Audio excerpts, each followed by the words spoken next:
My girlfriend and I recently moved into our new house. It's honestly the home we've been dreaming of, the perfect fit for us. We have a cat named Bella whom we rescued together, so everything felt perfect when we first moved in. The only downside at first was the house to our right. It looked abandoned, as the owner had started renovating it but never finished. The layout of the houses is such that on our right there's a space for the entrance to our back garden, and next to that is the abandoned house's entrance to its back garden. There's no fence separating the two, as the owner removed it to install a new one but never completed the job, leaving both back gardens with open access. Behind the abandoned house is another property separated by a fence. From what we could see, several young men lived there. Occasionally, when we returned home, we'd see them cutting through the neighbor's back garden to reach the front of the street. We didn't think much of it at first. Maybe they knew the owner and had permission. Fast forward to our first night in the new house. We were sitting in the back garden, enjoying the space, and looked up at the houses behind us, just out of curiosity. That's when we noticed a man staring blankly at us from a window. He wasn't hiding it, he made it very obvious. There was no expression on his face, and the room was dark, which made the whole thing even more unsettling. We assumed he was just curious about his new neighbors, but after half an hour of that blank stare, we decided to go inside. The next few days were normal. I went to work, and my fiancée continued unpacking. One night, we decided to sit in the garden again. It was dark, but we enjoyed looking at the stars and having deep conversations, until we heard the makeshift wooden board fence being moved. 3 men appeared, standing there, staring at us. "Are you okay?" I asked, knowing they wouldn't leave unless I said something. The youngest looking one, around 29, was holding a big bag, and we had no idea what was inside. He offered us some stolen washing up tablets, which we declined. I made a joke about it because the situation felt so awkward. He smiled and said okay, and then they left. What struck me was how they just let themselves into our garden without saying anything, like as if they had every right to be there. We went back inside, thinking it was a one-off, but it all started getting worse from there. They began helping themselves into our garden more often and acting in ways that were clearly meant to intimidate us. They would get into the next door house by lifting up the fence that separated the back gardens and walking through. I forgot to mention, my girlfriend and I are both 20 years old, so of course the idea that they might be trying to intimidate us as 2 young women was the first thing that crossed our minds. One day, while I was cleaning the front room, 2 police officers came around the side of our house and entered the abandoned garden. They lifted up the fence and looked around for a few minutes before leaving without saying anything. I thought it was strange, but continued with my day, assuming maybe the people next door were trouble. A few days later, the police knocked on our door. They explained that the house behind us was now vacant. The men had been kicked out for antisocial behavior, apparently not just towards us, but with other neighbors too. Honestly, we were relieved. Even though they hadn't physically done anything yet, it meant they wouldn't get the chance to escalate things. We continued settling into the house, but one day, while I was in the bath, I heard a loud bang outside. I quickly got dressed and ran to find my girlfriend. I found her recording something from our spare bedroom window, which faces the garden of the now empty house. I asked what was going on, but she shushed me. After a moment, she explained. A man we had never seen before pointed up at our bedroom window, and when she noticed him, he sprinted full speed toward our house. He tried our door handle on the way past, then ran back into the garden, threw the broken fence up, and started banging on all the windows of the empty house. We called the police immediately. They came, watched the video, took a statement, and left. We were shaken. Why would they try our door handle and then break into that house? What was he planning? A few nights later, while we were in bed, we heard whistling. The kind of whistle men use to harass women. It was 2:16 a.m. We listened quietly, and then heard someone tapping on our window. Terrified, we checked the cameras, but for some reason, they didn't record anything. Whoever it was must have left shortly after because the noises stopped. We were too scared to sleep, so the next day, we went to my mom's and stayed the night. When we returned the following morning, we noticed our Ring doorbell had been removed and placed on the floor. The SD card was gone. Someone had clearly come back, and we knew who it was. Who else would do that? We called the police again, and they told us to keep all the doors and windows locked. The woman on the phone even said that the removal of the camera could be a sign that they were planning something, which terrified us even more. But at least she was honest. The whistling, banging, and attempts to re-enter the house continued for weeks. We made multiple police reports. They never tried our door again, so we hoped it was over. But 3 weeks later, while in bed watching funny clips from our camera, we checked the live feed. That's when we saw a man outside, wearing a black mask covering his mouth and nose, with his hood up, standing in front of our garden with his arms spread wide, like he was imitating Jesus on the cross. He stared up at our bedroom window with his head tilted. We froze. At the time, we had moved the camera inside the house, so it didn't record. We were so shaken we didn't even think to screen record. He then spoke, but we couldn't hear what he said.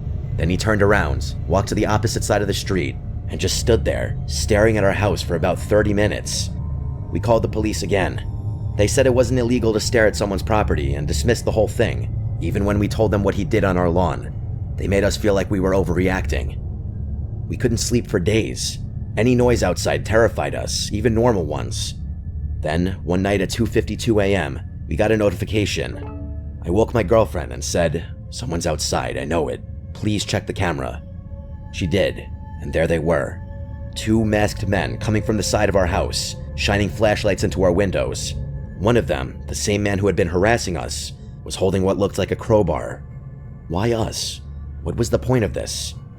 For days on end, he would stand across the street, pointing, waving, or shouting things up at our window. Every time we looked, he would stare blankly at us. It was clearly meant to scare us, and it worked. We kept contacting the police, but they've done very little. The harassment continues. We've got cameras now, and we record everything, but we feel powerless. Just earlier today, he stood outside again, staring up at us. We got it on video, and we're absolutely terrified, but we'll update if anything else happens.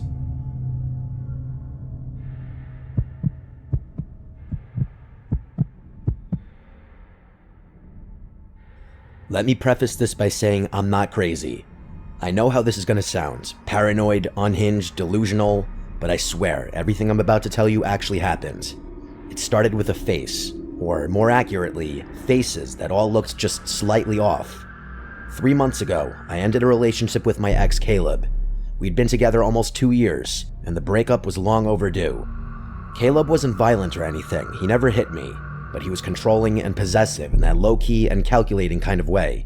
Perhaps the worst kind of way. He'd do things like track when I'm on my phone and quiz me on things I'd done that day to see if I'd give the same answer twice. After I left him, I changed my number, disabled my social media, and even moved apartments. I thought I was in the clear. Then came the barista. It was a Tuesday morning. I stopped by this little hole-in-the-wall coffee shop near my new place. I'd only been there once or twice. As I stepped up to the counter, the barista, a girl about my age, smiled at me, but something about her expression made me pause. She tilted her head and said, "Good morning, sunshine." I froze because that was Caleb's nickname for me. It was not a common one. He used to say it sarcastically whenever I was upset, like, "What's wrong, sunshine?" He enjoyed pushing buttons. I brushed it off, maybe it was a coincidence, but then it happened again. A few days later, I took a rideshare to work. A different driver than usual, older guy, maybe in his 50s. He kept glancing in the rearview mirror like he was trying to recognize me, and then he asked me if I ever figured out what I was running from. He said it as casual as could be. I simply responded, "What?" And he just chuckled and shook his head, like I was in on some joke. Caleb said that to me once. After I told him I needed time to figure myself out, he leaned in, dead serious, and asked, "Ever figure out what you're running from?" Now, 2 strangers have repeated things he said, word for word. It kept happening. A woman at the grocery store bumped into me and whispered, "You don't get to just disappear." A guy on the street said, "Still wearing your hair like that," as he passed. Another one, someone who worked in my building, said, "You always liked this song," while humming the exact tune Caleb used to play when we argued. It wasn't their faces that freaked me out, it was the way they looked at me, like they knew me, or at least thought they did. They all had different faces, but their eyes all had the same expressions. I started thinking I was going crazy. I mean, what else could explain it? So I did something I wasn't proud of. I contacted Caleb. Not directly. I sent a message to his sister. I told her to tell him to stop. I figured maybe he hired a private investigator. Maybe he was stalking me or pulling strings, telling people things about me. I just wanted it to stop. She texted back the next day, saying, "I don't know what you're talking about. Caleb's in rehab. He's been there for 6 weeks with no phone." I didn't believe her. I thought she was covering for him. That is, until I saw a picture she posted of him on Facebook a week later, looking pale and sunken in, holding one of those one-day sober chips. So it couldn't be Caleb, or at least not directly. I couldn't shake the feeling that these strangers knew things they shouldn't, though. One night, I stayed late at work. I didn't want to go home because my apartment didn't feel safe anymore. Not that anything bad happened inside of it, I just didn't like being alone. Around 10 p.m., I finally called it a night. I walked the 10 minutes to my place, keeping my head down, headphones in, but no music playing. Something I learned to do so I could still hear if someone was following me. When I turned the corner onto my block, I saw someone sitting on the stoop of the building across from mine. A young man with his hoodie up but his head down. I almost ignored him until he spoke. He said, "Cold out tonight, huh, sunshine?" I stopped walking. He didn't look at me, he just stared at the sidewalk like he was reading something on it. I slowly walked past and didn't say a word. When I reached my building, I went upstairs and locked every bolt on the door. I sat on the couch for hours, just listening to nothing. Eventually, I fell asleep. The next morning, I woke up to find my doormat flipped over. That might not sound like a big deal, but I live alone, and the door to my unit is on the top floor. You don't just accidentally walk by my place. The underside of my mat had something scribbled in pen. It said, "You can change your face too if you want, but I'll still recognize you." I didn't know what it meant, but I still threw up. That day, I booked a hotel for the weekend. I left my apartment without packing anything. I didn't feel safe even grabbing clothes, I just needed to be somewhere crowded. The hotel clerk gave me a room on the 4th floor. It was small, quiet, and kind of stuffy, but it felt safe. But only until around 2 a.m., when someone knocked on my door. There were 3 slow knocks. I sat up in bed and waited. They knocked again eventually. I peeked through the peephole, and it was a woman, maybe in her 40s. Her face was totally blank and expressionless. She was just staring straight at the door. She didn't say anything, so I didn't make a sound, and eventually she left. It was one of the most disturbing things I'd ever seen. The next morning, I asked the front desk if someone had come by to my room. They said no one should have been up there, especially that late. All the rooms on my floor were vacant. That's when it clicked. These weren't random people. They were being sent and fed my details. They were given phrases Caleb used. But if it weren't Caleb, who would do it? And why? I thought about Caleb in rehab, about his obsession with control and making sure I was never fully gone. He didn't need to be the one knocking, he just needed to send others to do it. So I started digging, and there was one conversation I remembered from months before the breakup. Caleb talking about a forum he was on, a place where people shared tactics. He made it sound like it was for productivity or self-improvement. I don't remember the name of it. Honestly, I don't think he ever gave me the name. But in retrospect, it sounded like some creepy, cultish roleplay crap, except it's happening to me for real. Someone, probably Caleb, had hired people to say his words and mimic his patterns, so that even if he was out of my life technically, I'd still be constantly reminded of him. It wasn't stalking in the traditional sense. It was psychological graffiti. Like he was spraying himself onto strangers so I could never be sure who I was looking at.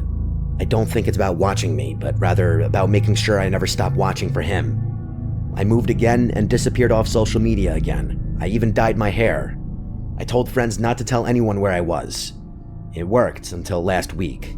I was walking home from the bookstore and a woman passed me on the street and said, "Still hiding behind books, sunshine?" She didn't stop walking even just to look at me. I don't think this will ever stop. Maybe he paid some crazy underground service to do this to me for a year, who knows? Maybe he made it public. Maybe this is some sick underground game now. Who can scare Sunshine the best? Who can get the closest without touching? I can't trust anyone's face anymore. The constant paranoia is truly eating away at my mental health.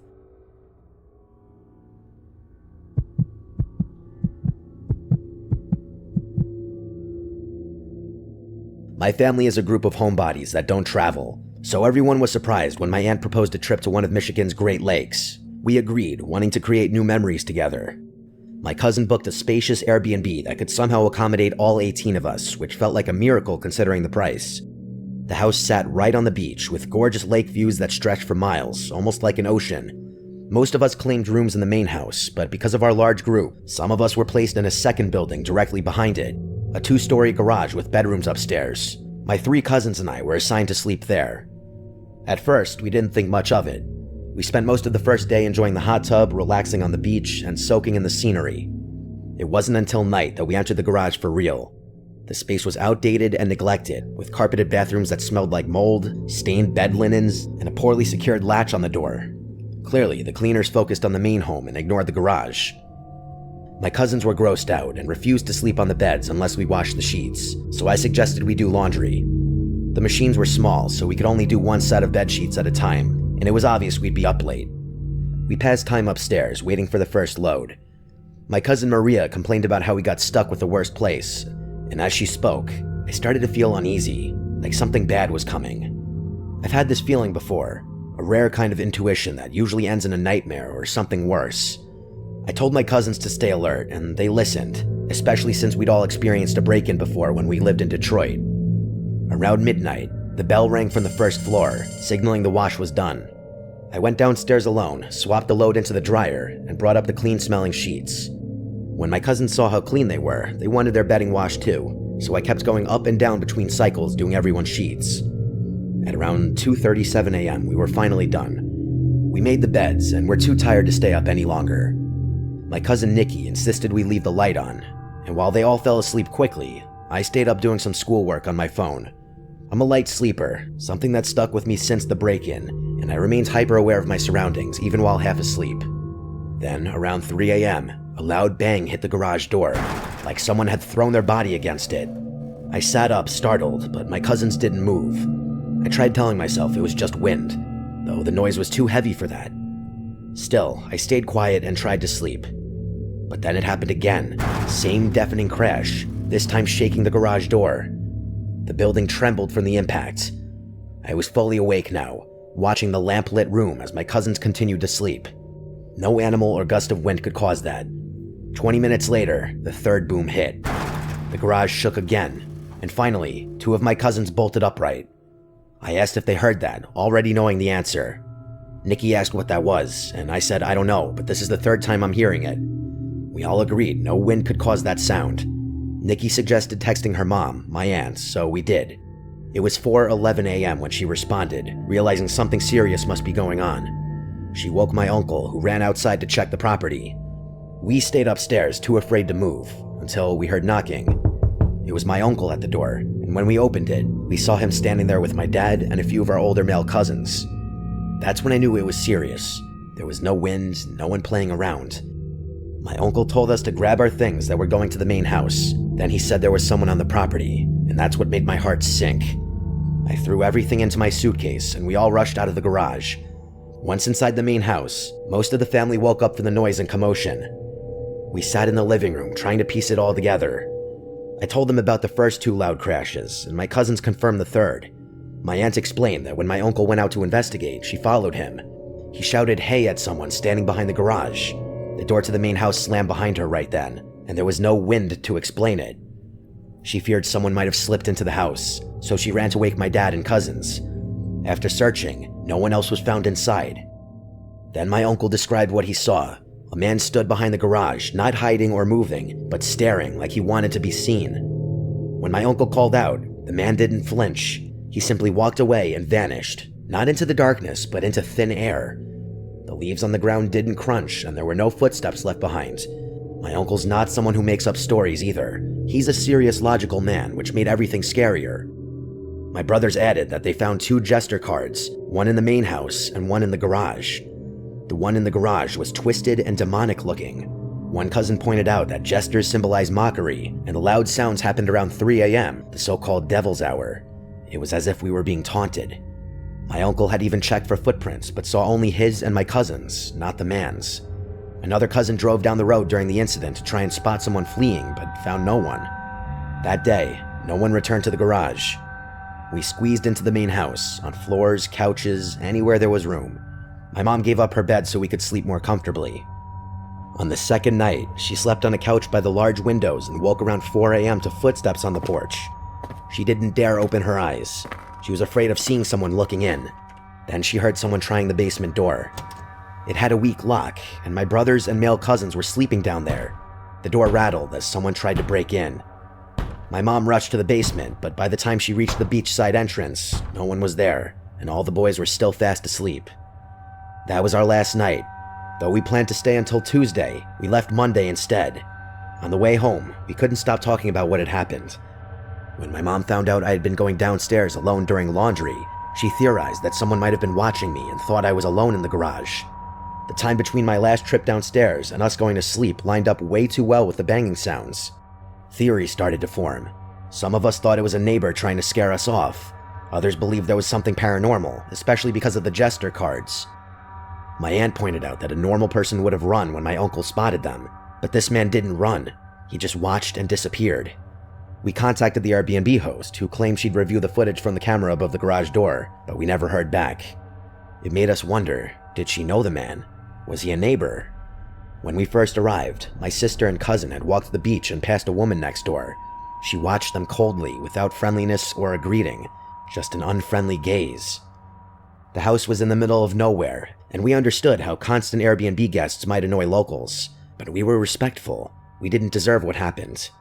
This was our first family trip, and hopefully not our last, even after everything we went through.